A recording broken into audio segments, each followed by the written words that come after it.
നമ്മുടെ ലാലേട്ടൻ ആദ്യമായി സംവിധാനം ചെയ്യുന്ന ബറോസ് സിനിമയുടെ ഒഫീഷ്യൽ ട്രെയിലർ യൂട്യൂബിൽ ഇറക്കിയിട്ടുണ്ട്.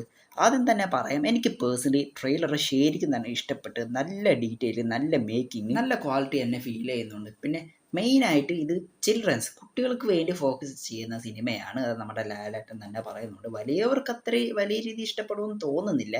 പിന്നെ ഫാമിലി ആയിട്ടൊക്കെ ഇരുന്ന് കാണാം. അതെന്തായാലും നല്ലൊരു എൻ്റർടൈനർ തന്നെയായിരിക്കും. ഈ സിനിമയുടെ സ്റ്റോറി പ്ലോട്ടൊക്കെ നമ്മുടെ മോഹൻലാൽ തന്നെ പറഞ്ഞിട്ടുണ്ട്. ഒരു നിധി കാക്കുന്ന ഭൂതം അതിൻ്റെ യഥാർത്ഥ അവകാശം വരുവാണെങ്കിൽ അത് കൊടുക്കുമെന്നൊക്കെയാണ് സ്റ്റോറി ലൈൻ പറഞ്ഞിരിക്കുന്നത്. പിന്നെ എനിക്ക് ഒറ്റ നിമിഷം നമ്മുടെ ഡിസ്നിയുടെ ഒരു മാജിക്കലായിട്ടുള്ള സംഭവങ്ങളൊക്കെ ഇല്ലേ, ചിലവരൊക്കെ മാർവൽ, DC അതൊക്കെയായിട്ട് കമ്പയർ ചെയ്യുന്നുണ്ട്. എന്തിനാ അത്രയൊക്കെ പോകുന്നത്? ജസ്റ്റ് നമ്മുടെ നോർമൽ ഇന്ത്യൻ സിനിമയിൽ ഈ ഒരു ടൈപ്പ് സിനിമ ഇറങ്ങുവാണെങ്കിൽ അതെങ്ങനെ ഉണ്ട്? നമ്മുടെ പേഴ്സണൽ ഒപ്പീനിയൻ പറയും. അതല്ലാതെ മാർവൽ, DC മൂവി എന്ന് പറഞ്ഞ് ഇതിലേക്ക് വെറുതെ വലിച്ചഴിച്ച് എന്തിനാണ്? Just family entertainer fantasy movie എന്ന് പറഞ്ഞാൽ പോരെ. എന്താ, ട്രെയിലർ അടിപൊളി തന്നെയുണ്ട്.